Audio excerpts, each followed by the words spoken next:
Llega la hora cero y con la hora cero, señores, empiezan a caer.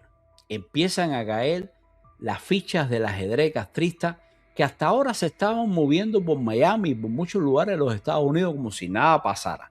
Entre ellos, por supuesto, la hija de Ulises Rosales del Toro, que creo que todos conocemos a Ulises Rosales del Toro, que fue en un momento determinado la mano derecha de Raúl Castro, estaba siempre ahí, fue jefe del Estado Mayor, después yo creo que quisieron reventarlo y lo pusieron de la industria azucarera, lo cual por supuesto colapsó.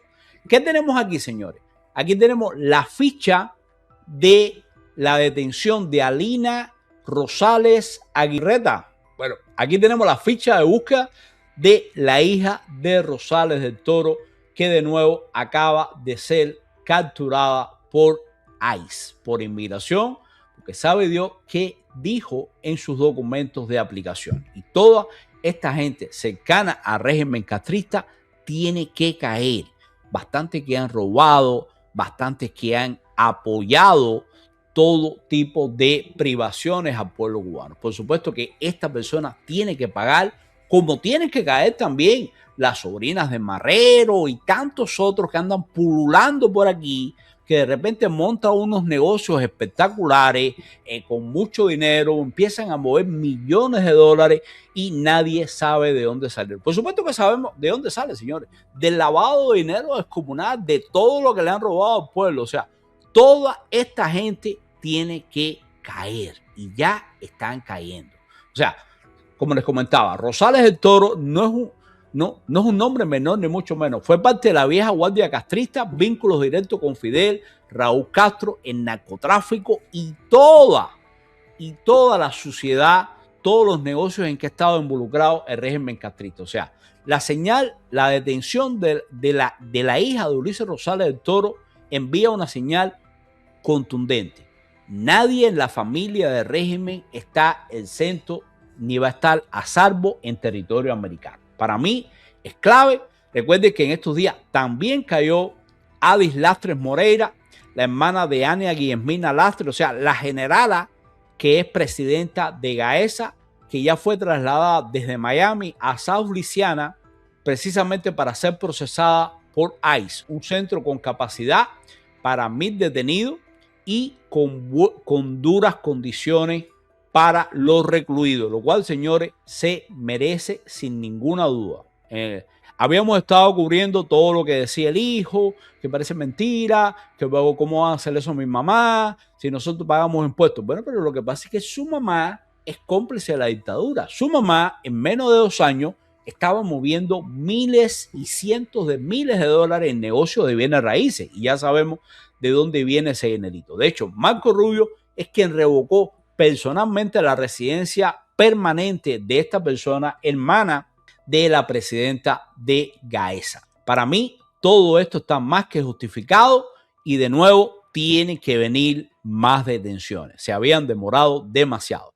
Ahora, precisamente hablando de esto, tengo una preguntita para ustedes que quiero compartir porque viene lo más fuerte. Recuerde que viene un espía que acaba de ser capturado. Viene la investigación contra la Machi por lavado de dinero por unas cantidades descomunales. Fíjense ahora, Fox News reveló que autoridades federales están investigando al diplomático David Ramírez Álvarez, segundo secretario de la Embajada Cubana en Washington, por coordinar una campaña de influencia extranjera en suelo estadounidense firmado en una reunión nocturna en California. Vamos a verlo un momentico. Vamos a ver el video de hecho que da pauta a la investigación contra este espía disfrazado de diplomático, como muchos de ellos lo son. Aquí está. Un diplomático de la Embajada de Cuba saluda a activista estadounidense por su nombre de pila en una sesión estratégica del sábado por la noche en un salón sindical de California.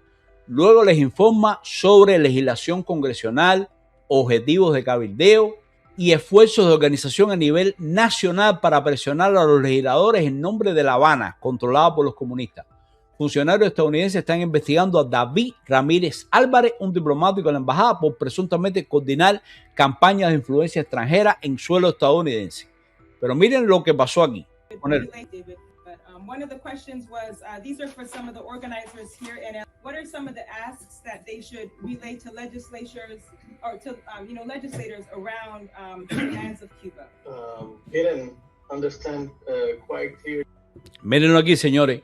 Este es David Ramírez en una reunión de izquierdistas radicales en California que los está preparando para crear una red, para montar redes de resistencia y de presión a lo largo de todo Estados Unidos.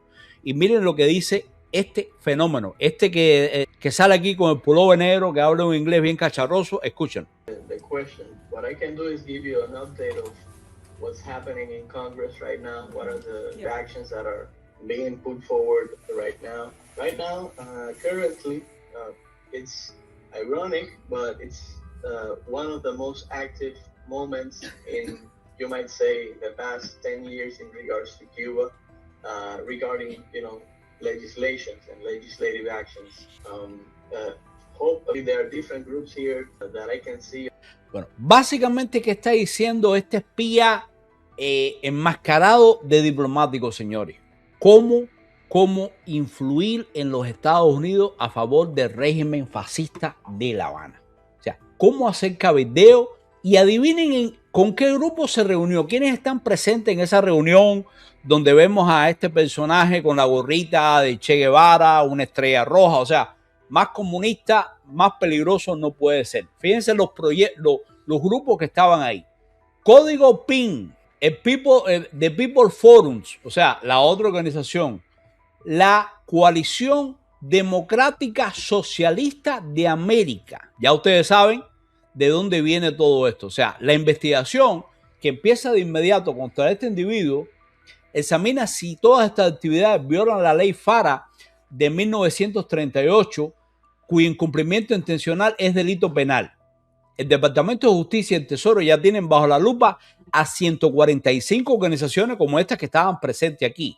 Código PIN, la Coalición Democrática Socialista y toda esta partida izquierdista. Pero fíjense cómo un diplomático cubano los prepara sobre lo que tienen que hacer y que decir. Escuchen esto. I don't know in the public, but people that work actively around the issue of the legislation and action days in Congress. Right now, fíjense cómo los alecciona, los guía, tienen que hacerlo así, tienen que hacerlo así. O sea, a estos grupos de extrema izquierda dentro de los Estados Unidos para que hagan campaña a favor del castrismo, para que presionen, chantajeen, recurran a la violencia si es necesario, pero que hagan cualquier cosa sobre esto. Ahora fíjense, esto por supuesto no lo están haciendo estos activistas radicales izquierdosos por amor al arte, ni mucho menos. Detrás de esto, señores, hay mucho dinero. De hecho, más de $1.000 millones en financiamiento para organizaciones como Código PIN, la Coalición Democrática Socialista y todos estos grupos. Aquí pueden ver el Puentero de Leche y otros grupos, y fíjense cómo todo esto está financiado con muchísimo dinero, como les decía, más de $1.000 millones. Y todo eso directamente dirigido por espías con bajo ropas de diplomáticos. O sea, espías disfrazados de diplomáticos que se arrojan el derecho de coordinar y dirigir a todos estos grupos. Vamos a ver este un momentito. Autoridades de Estados Unidos investigan a Hassan Paike y a Medea Benjamin por posibles violaciones de sanciones relacionadas con un viaje a Cuba realizado en marzo. El caso gira en torno a la presunta coordinación de actividades, logística y entrega de bienes bajo normas que administra la OFAC, dentro de una visita vinculada al llamado Convoy Nuestra América. Por ahora, la investigación sigue abierta y no hay conclusiones definitivas, pero el simple inicio del proceso ya elevó el perfil político del expediente. La indagación es sensible porque involucra a figuras muy conocidas de la izquierda estadounidense y porque toca directamente el régimen de sanciones contra Cuba. Si se confirma alguna violación, el caso podría convertirse en un precedente importante sobre viajes, intercambio político y límites legales para actividades en la isla. En otras palabras, no se trata solo de dos nombres mediáticos, sino de una revisión más amplia de cómo se aplican las restricciones de Estados Unidos sobre Cuba. Ahora, esto, señores, apenas está empezando. En simultáneo, en una rueda de prensa desde la Casa Blanca, le preguntan a Trump por el tema Cuba y Trump lo remite directamente con Marco Rubio. Vamos a ver esto un segundito. Because unfortunately for them, it's run by a bunch of communists. Being communist is bad. Being an incompetent communist is like the worst. And but the country's been taken over by this company called Gaesa that basically controls 70%. Algo fundamental, fíjense cómo dicen, pero el país, Cuba está regido por una mafia llamada Gaesa, que básicamente controla el 70% de la economía. Money and that goes to help the Cuban people, none of the people. Cuba's in a lot of trouble because unfortunately for them, it's run by a bunch of... Cuba está en grandes problemas porque desafortunadamente para ellos está regido por un montón, por un grupo de comunistas incompetentes. Que si ser comunista es malo, ser un comunista incompetente. De hecho, yo no he conocido a ningún comunista que sea competente. A mí me parece un juego de palabras. Pero fíjense, Rubio desde la Casa Blanca no tuvo ningún filtro. Cuba está en un montón de problemas y estamos en función de eso. Recuerden que hasta ahora se sabe que todos estos izquierdistas están coordinando una campaña de cerca de $1.000 millones y detrás de todo esto también está el Partido Comunista Chino. No obstante, fíjense cómo Marco Rubio no cierra la puerta y esto forma parte de la política americana. No es que Marco Rubio sea un dialoguero ni mucho menos, sino que siempre se mantienen las dos puertas en simultáneo. Se mantiene la fuerza y se dice, ok, estamos en función de usted, pero también le dice, pero todavía queda chance de negociar. Todavía tienen posibilidades. Vamos a verlo un momentito. And hopefully there'll be a good outcome there for them. There needs to be 10 miles from our shores. And having a failed state 90 miles from our shores is a threat to the national security of the United States. So we're producing right now.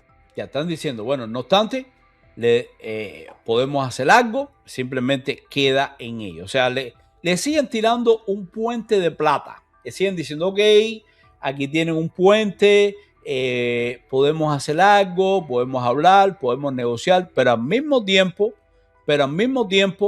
fíjate, al mismo tiempo te empiezo a presionar. Vamos a poner una pregunta para todos ustedes, que sería esta. Rubio ataca a la cúpula castrista y al mismo tiempo dice que seguirán hablando con ellos. ¿Esto es una estrategia de negociación deliberada o una señal de que uno no sabe qué hacer? ¿Creen que mientras se tiene un discurso duro se habla de posible negociación porque es una estrategia deliberada de mantener la fuerza por un lado, el diálogo por otro, o es que simplemente Washington no sabe qué hacer? Ahora fíjense esto, tenemos unas imágenes que de verdad que demuestra lo desesperado que está esta gente. Miren, Bruno Rodríguez Parrilla, poco le falta para llorar. Está en Nueva York tratando de salvar a última hora al régimen. Last week, where he spoke to the Cuban people directly, and he said the real reason for your suffering right now is because the Cuban regime has all of your country's resources. What's your response to that? The Secretary of State is one of the main masterminds behind the military threat against Cuba, the energy. Y Bruno está diciendo aquí que Bruno es la mente maestra detrás de los ataques contra Cuba. Bueno, pues Bruno aquí se aparece con el tema de que Marco Rubio es la mente maestra pues, detrás de los ataques contra Cuba. Pero miren lo que viene. Vienen más cositas. De los autores de He of the blockade against my country. He lies on and on.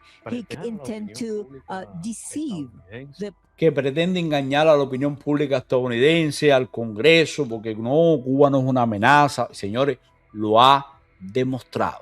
Armando guerrillas no solo en América Latina, sino en el mundo.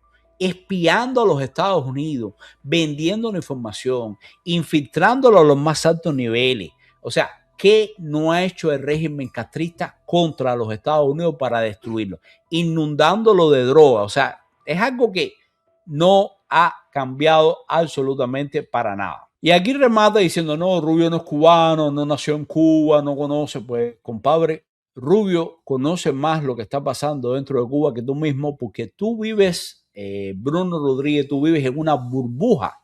Tú eres uno de los que lo tienen todo en el régimen, que les mandan su carro de comida continuamente para la casa, que no le falta la electricidad, que vive con todo tipo de privilegios. Tú estás más desconectado de lo que pasa en Cuba que Marco Rubio, que desde muy niñito nació y creció entre exiliados cubanos, es preso político. O sea, yo estoy 100% seguro de que Marco Rubio sabe mucho más de lo que pasa en Cuba que Bruno Rodríguez 40 veces. Por aquí nos dice que él es mexicano. Es correcto. Bruno ni siquiera es cubano. Fíjense esto.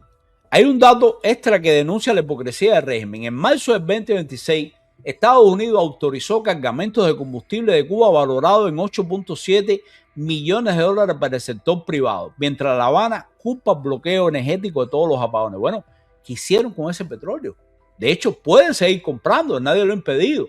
Y sin embargo, señores, no hacen absolutamente nada por el pueblo. ¿Dónde ha ido ese petróleo? Para ellos mismos, para la élite, para la represión, para seguir viviendo a tutiplén, a toda leche, como dicen los españoles, sin restricción de ningún tipo.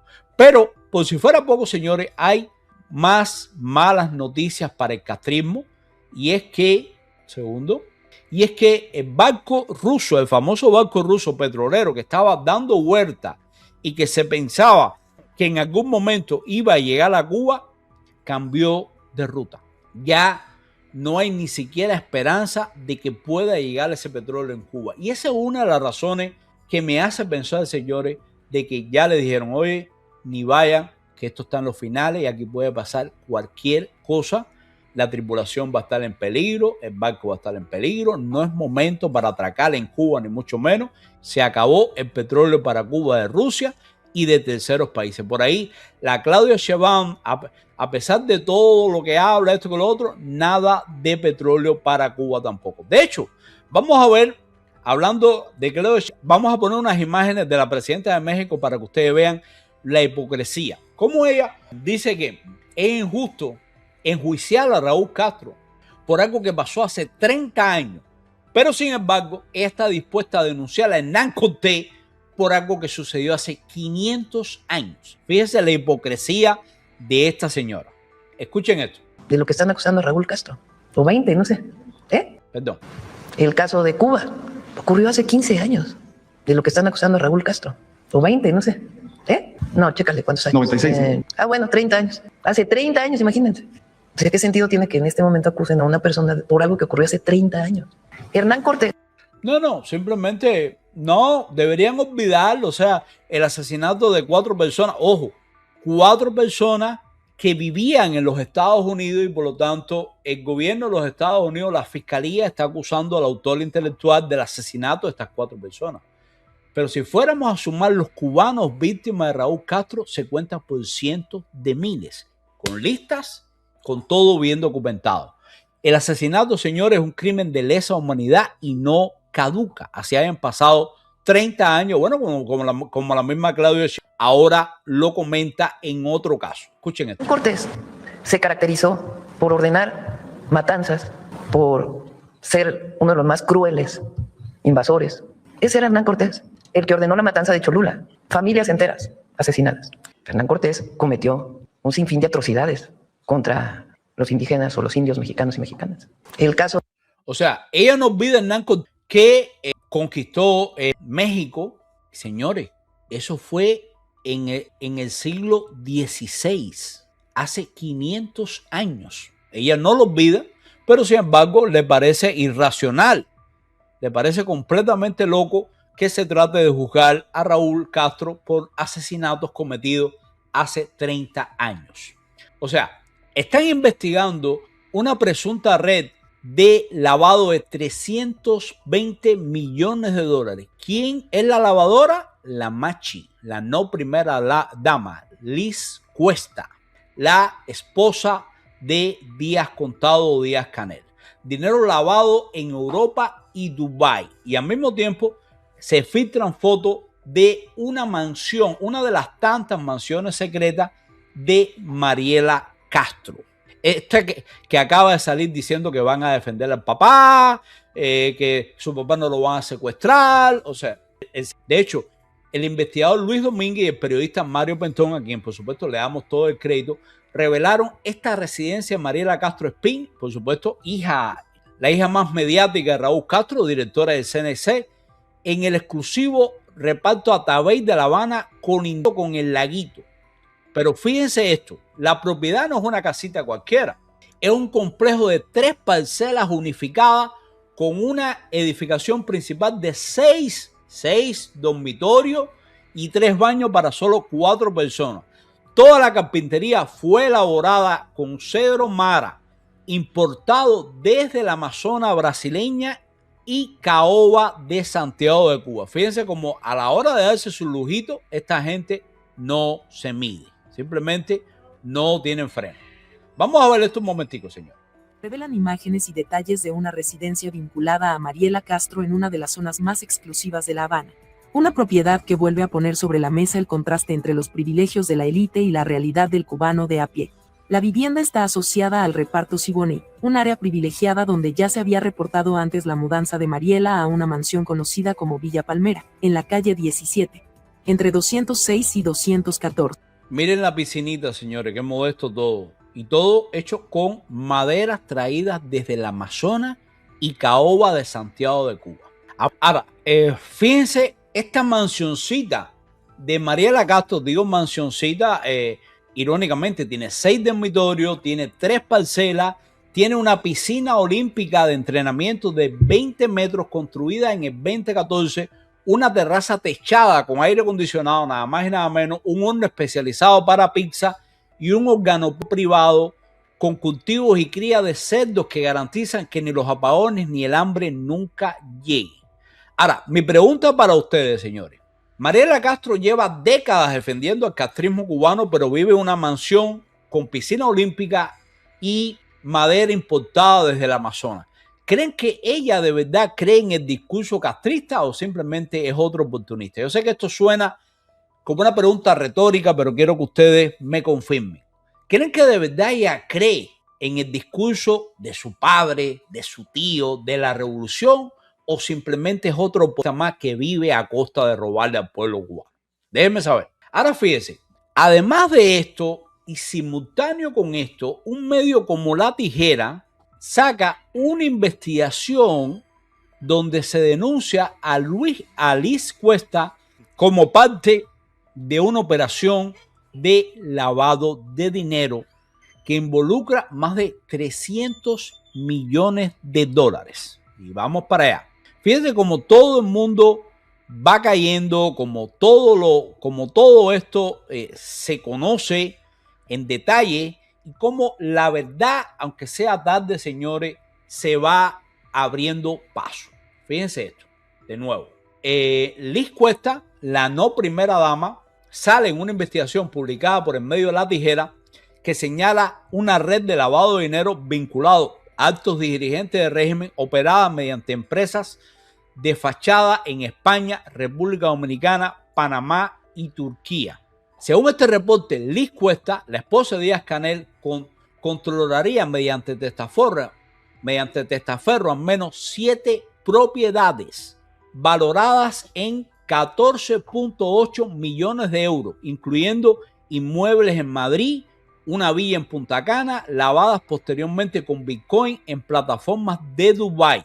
El reporte también vincula a Ramiro Valdés, aquí lo tenemos en la foto, con transferencias de 87 millones de dólares hacia familiares en México y Canadá, participación oculta en hoteles de Varadero y Cayo Coco e importaciones de equipos militares rusos y chinos con sobreprecios superiores al 35%. Ese monto desviado superaría fácilmente los 320 millones de dólares. Ahora, donde sí hay un fallo concreto es en la deuda de Cuba, del régimen cubano con España. El Tribunal Supremo Español, de hecho, ordenó develar los detalles de las reestructuraciones y condiciones de la deuda, que según el economista Emilio Morales, ya supera, adivinen cuánto, 2.000 millones de euros que debe la dictadura castrista, señores, y que de nuevo eso es una deuda que tiene que asumir la nueva república. Esto se puede renegociar, etcétera, etcétera.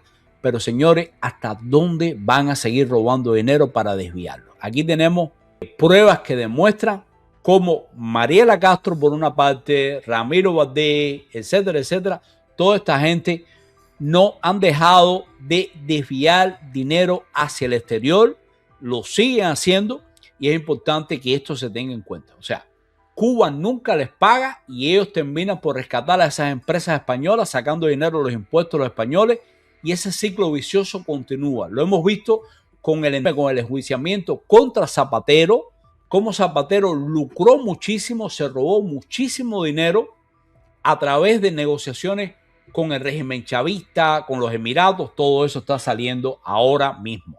Ahora, recuerden que Cuba debe millones de dólares a España y no creo realmente que el régimen en algún momento vaya a pagar por ese dinero. Bueno, voy a compartirles con ustedes unos datos aquí, bien rapidito, cómo está la deuda del régimen castrista con España, con los ciudadanos españoles. Escuchen esto. Externa con Iberoamérica se concentra en las dictaduras de Cuba y Venezuela. La capacidad de pago de Cuba no ha mejorado, pero con Cuba, que sí tenemos un volumen significativo de deuda, tenemos cerca de 2.000 millones, el problema de Cuba es que no puede pagar esa deuda. Hay un grupo específico de acreedores de Cuba en el Club de París y se han producido en los últimos años distintos acuerdos de reestructuración. Los dos más importantes son en el año 2015 y en el año 2016, donde se produjo una reestructuración con un alargamiento de los plazos y una quita.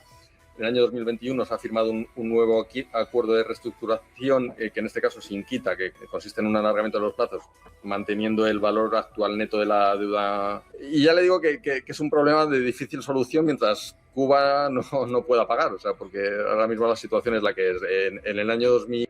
Cuba nunca puede pagar. Y Cuba se la pasa buscando reestructuraciones de deuda y perdóname un poquito y después te pago el resto. O sea, el régimen cubano vive en función de eso, de lavar dinero, de hacer cada vez más rico a su élite y nunca pagar sus deudas hasta ahora. Esperemos que eso termine. Pero, porque señores, en medio de todo esto y de tanto dinero, una deuda descomunal que tiene el régimen castrista, no con España, sino con todo el mundo, porque no le paga absolutamente a nadie. Ahora mismo sale el octavo informe del Observatorio Cubano de Derechos Humanos, señores, y está señalando que el 89%, escuchen esto, 89% de los cubanos vive en pobreza extrema con salarios por debajo de $2 diarios. Los apagones superaron el hambre como principal preocupación por primera vez en la historia, señores. O sea, de acuerdo con estos cálculos, el hogar promedio, el hogar cubano de 3 personas necesita como mínimo $171 mensuales para no caer en esa categoría y la mayoría no llega a conseguir más de $100 mensuales. O sea, estamos hablando, señores, de cifras aterradoras. Más del 89% de los cubanos viven en pobreza absoluta. Quiere decir que de 10 cubanos, 9 cubanos se acuestan con hambre. 9 cubanos pasan hambre y viven en la pobreza absoluta.